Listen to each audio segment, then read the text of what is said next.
પહેલાંની જનરેશન અને અત્યારની જનરેશન, આ બે જનરેશન વચ્ચે આમ જોવા જઈએ ને તો અત્યારે બહુ બધો તફાવત છે.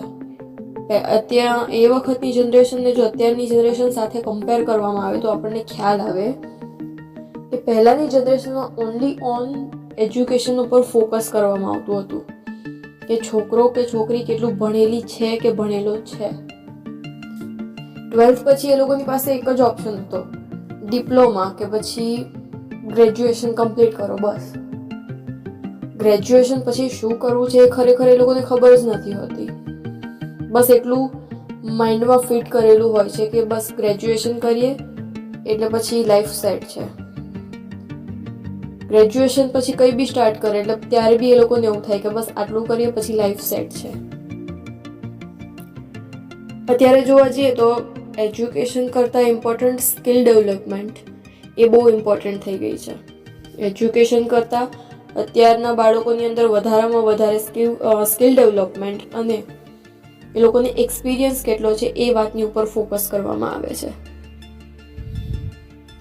કોઈ બી બાળકને કોઈ બી સબ્જેક્ટમાં ફેલ થાય કે પછી પર્સન્ટેજ ઓછા આવે એટલે સગાવાલા કે પછી સમાજ મેણા માર્યા રાખે. ઇનફેક્ટ કદાચ એ લોકોને ખબર બી હોય કે તમારું રિઝલ્ટ શું છે, તેમ છતાં એ લોકો જાણવા માટે ફોન કરશે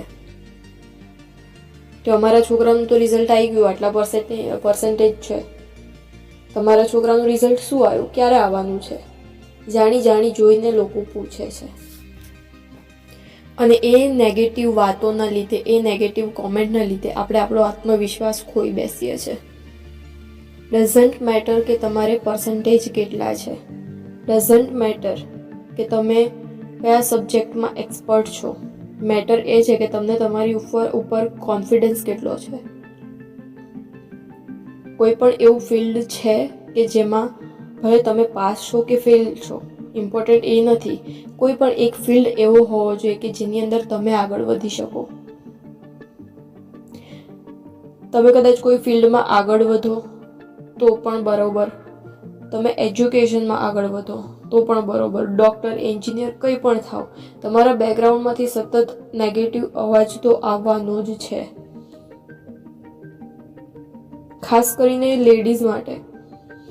જો કોઈ પણ લેડીઝ સક્સેસ થઈ જાય ને કે પછી થવાને હોય કે પછી એના રસ્તા ઉપર જતી હોય તો સપોર્ટ લોકો ઓછો કરશે, એની ટાંગ વધારે ખેંચશે. ખરેખર આપણા સમાજમાં લોકો એવું માને છે, કોઈ પણ સફળ સ્ત્રીને જોવે ને એટલે સામે મોઢે ના કશું કહી શકે અને પીઠ પાછળ વાતો કરે. લેડીઝ છે ને એટલે એ આ જગ્યા ઉપર છે, લેડીઝ છે એટલે એ આ પોસ્ટ ઉપર છે. પણ ખરેખર એ લોકોને ખબર નથી કે સફળ થવું એ એક સ્ત્રી માટે જ ખૂબ અઘરું છે. બેકગ્રાઉન્ડમાંથી નેગેટિવ અવાજ આવે કે ના આવે, પહેલો અવાજ એના પરિવારમાંથી ઉઠશે. સાંજે થોડુંક મોડું થાય એટલે લોકો વાતો કરશે. એ પરિવારને એ નથી ખબર કે લોકોની વાતોના લીધે આપણે કોઈનું ફ્યુચર જો દબાઈશું તો કાલ સવારે આપણને જરૂર પડશે ત્યારે એ લોકો નથી આવવાના કે જે લોકો વાતો કરતા હતા. કોઈ પણ લોકો વાતો કરે, એ સમાજનું, એ વ્યક્તિ સમાજનું હોય કે પછી પરિવારનું હોય, આપણો ધ્યેય, આપણું ફોકસ ઓનલી ઓન આપણા રસ્તા ઉપર હોવું જોઈએ. મે બી 2021 કે 22માં મારી એક કવિતા, મારી એક પોએટ્રી લખેલી કે જે મોટિવેશનલ છે અને ખાસ કરીને વિદ્યાર્થીઓ માટે, લેડીઝ માટે કે જેમણે આગળ વધવું છે પણ સતત ક્યાંક ને ક્યાંક એમના બેકગ્રાઉન્ડમાંથી એવો અવાજ આવે છે, તારાથી નહીં થાય, તારે આ નથી કરવું, તું ઘરે બેસ. એ લોકોને ઘરે બેસાડી દેવામાં આવે છે ગમે એટલી આવડત હોવા છતાં.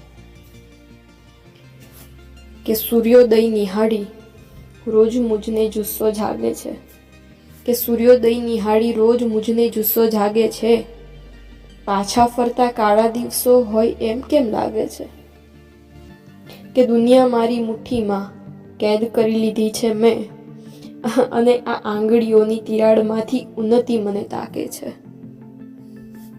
ગયું ઝૂકી છે નભ આખું અમારા હિંમત તણા પેરોમાં, કે ગયું ઝૂકી છે નભ આખું આ મારા હિંમત તણા પેરોમાં, બાંધી નાળ કોઈ અશ્વ તણી, પ્રગતિ કોર એ ભાગે છે. મહેણું સાંભળવું દુનિયાનું, રોજ સહન કેમ કરવું, કે મહેણું સાંભળવું દુનિયાનું, સહન રોજ કેમ કરવું, હૈયે શબ્દોના ડામ દે, હૈયે શબ્દોના ડામ દે, અને સપનાઓ રોજ દાઝે છે. કે કાલે કાલે કરીને હવે ટાળવાનું સૌ ટાળ્યું મેં. તમે જો કંઈ બી શરૂઆત કરવી હોય ને તો કાલે કરીશ કરીને. આજે કરવું હોય પણ હિંમત ના થાય, એવું થાય ચાલ કાલે કરીશ. તો આ કાલે કાલે કરીને હવે ટાળવાનું સૌ ટાળ્યું મેં. જોઈ કાલ કોણે અહીં પરાક્રમ કરવું મારે આજે છે. કે આ સૂર્યોદય નિહાળી રોજ મુજને જુસ્સો જાગે છે. આ પાછા ફરતા કાળા દિવસો હોય એમ કેમ લાગે છે.